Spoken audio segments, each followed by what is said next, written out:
Welcome to fabulous Lake Tahoe, your local's guide to the very best of America's year-round playground.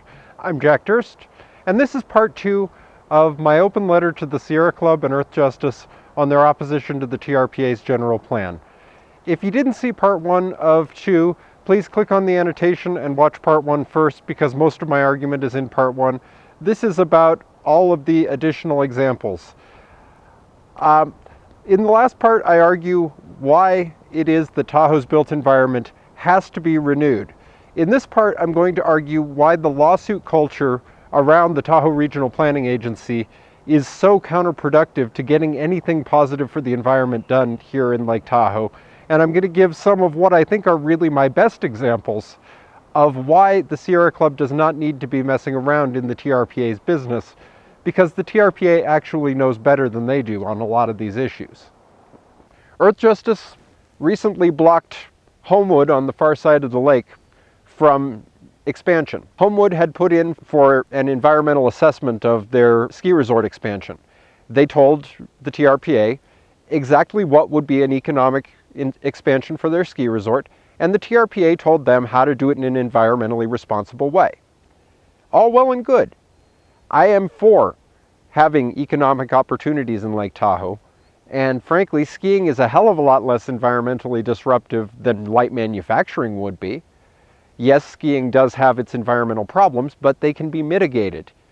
And if Homewood is not able to expand in a way that is economic, that brings the economic benefit to the west shore of Lake Tahoe, they will also not be able to do any of the great environmental restoration programs that they have promised to do as part of that expansion. How it works in Tahoe is that when a major employer expands, they are obliged to do a bunch of best management practices to make sure that that expansion does not harm the delicate Tahoe environment. There is a drainage situation going on at Homewood that needs to be remedied. There are pipes that drain straight under the highway into the lake. Now, if Homewood is allowed to do their expansion, they will redesign their parking lot to eliminate that runoff. They will build catching ponds that catch the water and let it seep into the ground and into the lake via the ground rather than running straight into the lake dirty. They have agreed to do environmental mitigation on their slopes, which they already do, by the way, for all the slopes they expand. This is one of the most environmentally responsible ski resort expansions I have ever read about, and you guys are blocking it. Why? Because apparently there is no such thing as a development that's green enough in Lake Tahoe for you. Another local development that is being stopped by pointless environmental action is the Sierra Colina development. Up by Kingsbury Grade, there is a neighborhood that, if it's ever built, will be called Sierra Colina. Sierra Colina is a deed-restricted, LEED Platinum certified neighborhood. In order to be allowed to build in Sierra Colina, you will have to certify that your house is meeting the strictest possible environmental standard. There is no environmental standard I've ever heard of that is stricter than LEED Platinum. You have to do pretty much every environmental gain.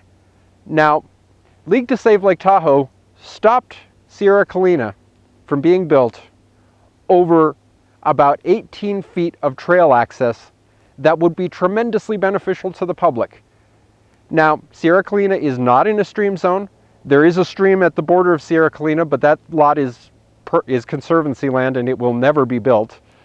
So, and of course the TRPA will never allow the building of the stream zone parcel, whether it's conservancy land or not. But what it's really stopped for in the federal courts is there's 18 feet of road that will provide access to the wonderful trail network just the backside of Sierra Colina, which will personally make my own favorite trail walk about a mile shorter and will be tremendously beneficial to the bicycling and trail walking communities in Lake Tahoe. And because they decided to build their community in a bicycle-friendly, environment-friendly way, the League to Save Lake Tahoe has absolutely barred them from any possible construction? Is that fair?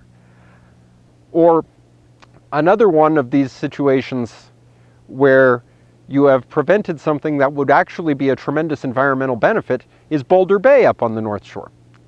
Boulder Bay is going to take out old 1950s and 60s buildings that have been sitting underutilized and largely empty over the years and replace them with a source of jobs for the local economy, tourism jobs that sustain people's love of Lake Tahoe. And it's going to be done in a strongly environmental way. In order to get approved by the TRPA in the first place, they had to agree to the strictest environmental building codes. They had to agree to very strict shore zone regulations. And just because they're in the shore zone does not mean we can never build. We had a situation where the TRPA decided that it was not worthwhile to spend their money enforcing on illegal boat buoys out in the lake. They did a study and decided to admit the reality that these buoys don't cause much environmental harm where they are, and the lake can actually support a lot more boats without major harm even with them there. There was an environmental lawsuit, instant environmental lawsuit, that said, oh, we can't expand the number of boat buoys at the lake. After years of study, do you not trust the experts on this? I'm going to be coming back from some of the locations all over Lake Tahoe that will show you the shocking state of Lake Tahoe's built environment and the terrible situation that we're risking by not building. We can build a sustainable future here in Lake Tahoe. I know it. But in order to build a sustainable future, we first have to unbuild the future from 50 years ago when we weren't thinking sustainably and make sure that it's being replaced. Yes, there is a role for the Sierra Club in protecting Lake Tahoe, and I strongly support you in that role. But it can't be that we stop everything, because we can't build a sustainable future without building. If you really want to help, lobby the states of Nevada and California to adopt the Green Building Challenge as their statewide building codes.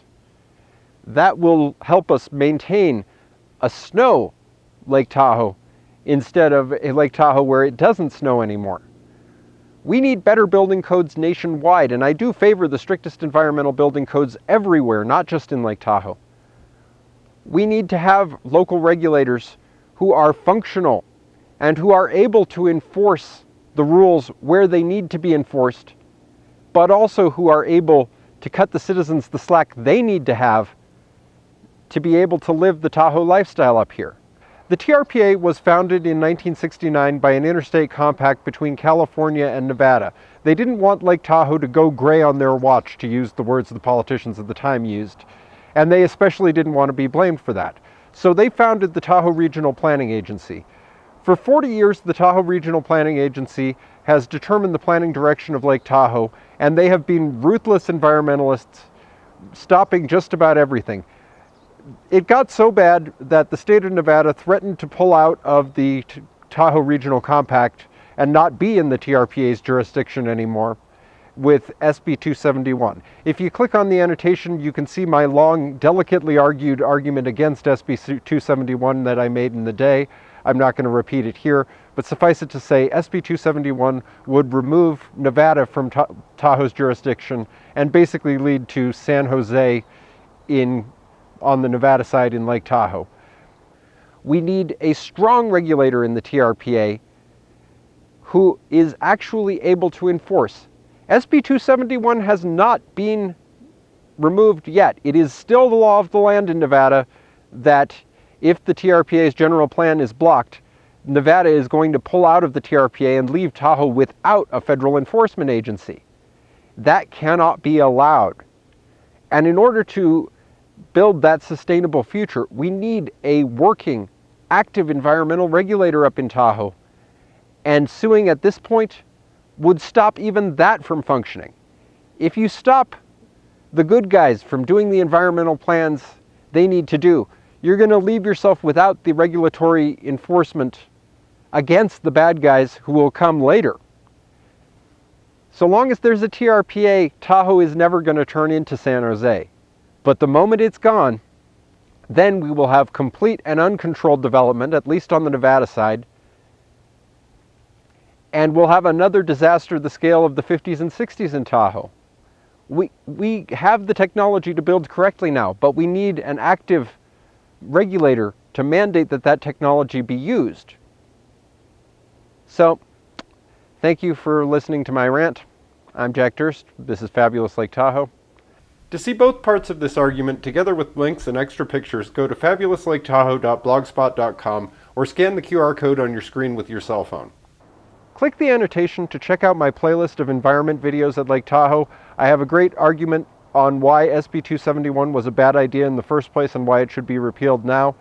I also have a very good video in there of the Tahoe Summit with almost a full hour of the experts discussing the environmental issues here in Lake Tahoe. So subscribe to Fabulous Lake Tahoe if you haven't already.